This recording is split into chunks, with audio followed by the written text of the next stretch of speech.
Hello students, welcome to Gradify Academy. Now in the chapter retirement of a partner, we have a very important thing which is known as goodwill. Okay, so we have different cases for goodwill. आप अगर वो understand कर लोगे तो आपका full 10 marks आपके हाथ में है. नाउ यहाँ पर छोटा छोटा एग्जाम्पल मैंने 3 टाइप्स ऑफ गुडविल का किया हुआ है एंड देन फिर इसी के बाद हम लोग एक सम कर लेंगे रिटायरमेंट का. नाउ यहाँ पर Raj Rahul and Nitin profit sharing ratio is 5:2:3. Given adjustment for goodwill is goodwill of retiring partner is valued at rupees 12,000 and the remaining partners decided that goodwill be written back. Written back means to write off. आपको सिर्फ ये बात याद रखना है कि goodwill अगर return back है तो it is raised and return of. इसका मतलब क्या कि आपको गुडविल का वैल्यू दिखाना है फिर उसको राइट ऑफ करना है. Now important part is goodwill of retiring partner, यानी यहाँ पर हमको रिटायरिंग पार्टनर शेयर दिया होता है. 2 केसेस होते हैं, एक रिटायरिंग पार्टनर शेयर, ये एक्सटेंट है to the retiring partner share and to the firm's value. Retiring partner का शेयर 12,000 है ना, तो 12,000 को लेकर ही हमको उसकी पोस्टिंग करनी है. क्या मतलब 12,000 को ही हमने दिखाना है. ओके, आप क्या करेंगे, यहाँ पर जो 12,000 है उसको 5:3, यानी ये हमारा न्यू रेशियो है. ओल्ड रेशियो क्या था 5:2:3. कौन रिटायर हुआ, राहुल रिटायर हुआ. Rahul is the retiring partner. तो राज, राहुल एंड नितिन. तो राहुल हमारा जब निकल जाएगा, रिटायर हो जाएगा, so what will be the ratio, 2 हटा दो, it is 5:3, right. So new ratio is 5:3 and old ratio is 5:2:3. Now यहाँ पर जब राइट बैक करना है तो आप 12,000 रुपीज उसको 5:3 में एलोकेट करेंगे. सो राज यानी कि जो कंटिन्यूइंग पार्टनर है उसका शेयर हो जाएगा 7,500 in the ratio of 5/8 and Nitin का is 12,000 into 3/8, so it is 4,500.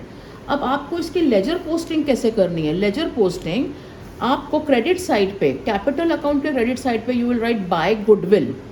अब कंफ्यूजन ये होता है भाई हम लिखे कहाँ, तो बाय गुडविल फुल 12,000 है ना, आप रिटायरिंग पार्टनर के अकाउंट में डालेंगे क्रेडिट साइड पे.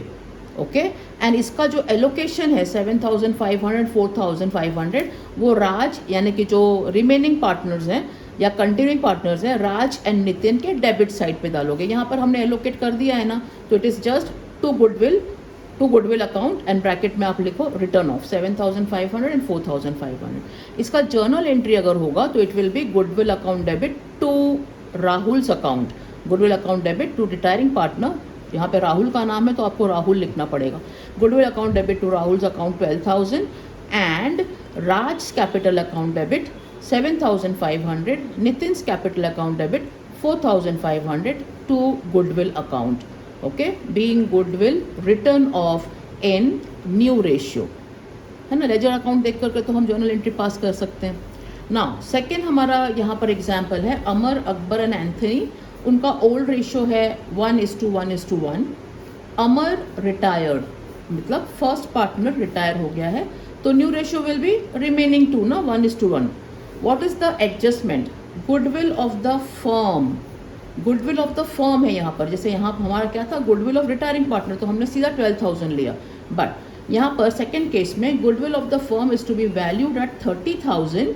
However, only Amar's share is raised in the books.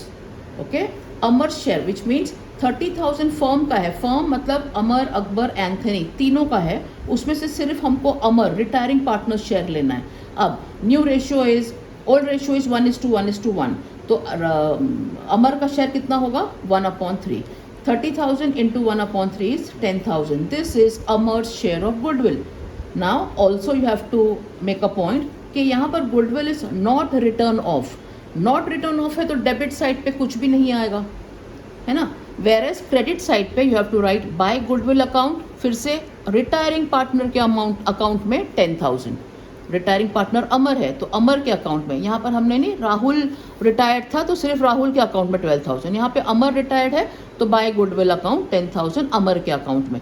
यहाँ पर राइट ऑफ नहीं है. राइट ऑफ अगर होता ना तो हम अकबर एंड एंथोनी के अकाउंट में बिल्कुल इसी तरह से डालते.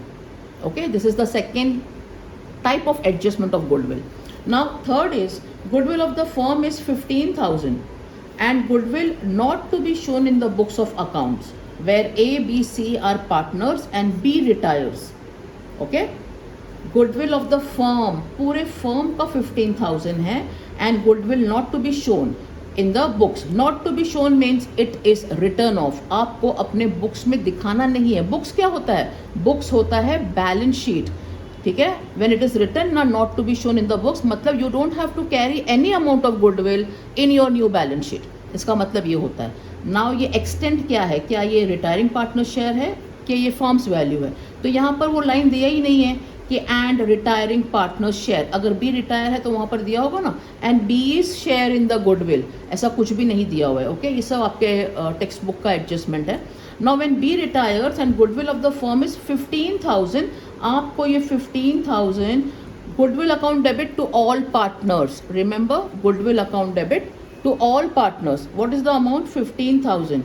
15,000 in the ratio of 3:1:1, that is old ratio. Okay, allocate किया, amount is 9,000, 3,000 and 3,000. credit में डाल दो. and B was retiring, तो continuing partner is A and C, उसका हम allocation कर लेते हैं. अब ये firm's value है ना, तो firm's value A और C के अकाउंट में आपको remaining ratio यानी 3:1, बी रिटायर है तो 3:1 में एलोकेट करेंगे तो इट इज़ 11250 एंड 3750. ओके, तो रिटायरिंग पार्टनर बी है, उसमें कुछ नहीं आएगा. ए में ये अमाउंट एंड 3750 यहाँ पर सी. स्टूडेंट्स, एक बात आपका यहाँ पर मैं डालना चाहती हूँ, इंपॉर्टेंट चीज़. जब फर्म्स वैल्यू है and it is raised and return of, या रेज्ड एंड रिटर्न ऑफ है, तो आपको गेन रेशियो में एलोकेट करना है. Gain ratio means what? It is new ratio minus old ratio. New ratio 3/4 and old ratio was 3/5. Okay, ये हम करेंगे ना तो कोइंसिडेंटली ये ओल्ड रेशियो, या मतलब एक पार्टनर रिटायर हो जाएगा तो 3:1 होता है ना, वही आएगा. 3:1 ही आएगा आपको. रिटायरमेंट के बाद जो रेशियो बच जाता है वही आता है, new ratio minus old ratio. उस रेशियो में 11,250 एंड 3750 आप डाल दो. This are the different types of goodwill. इसको आप प्रैक्टिस कीजिए. और हम रिटायरमेंट का एक फुल सम करने वाले हैं जिसमें बिल्कुल गुडविल का अलग टाइप ऑफ एडजस्टमेंट है, जहाँ पर आपको 4 साल या 5 साल का जैसे एवरेज प्रॉफिट निकालना होता है एंड देन गुडविल का अमाउंट फाइंड करना होता है. तो वो हम अपने नेक्स्ट पार्ट में करेंगे. Till then, visit my channel and please subscribe Gradify Academy. Thank you.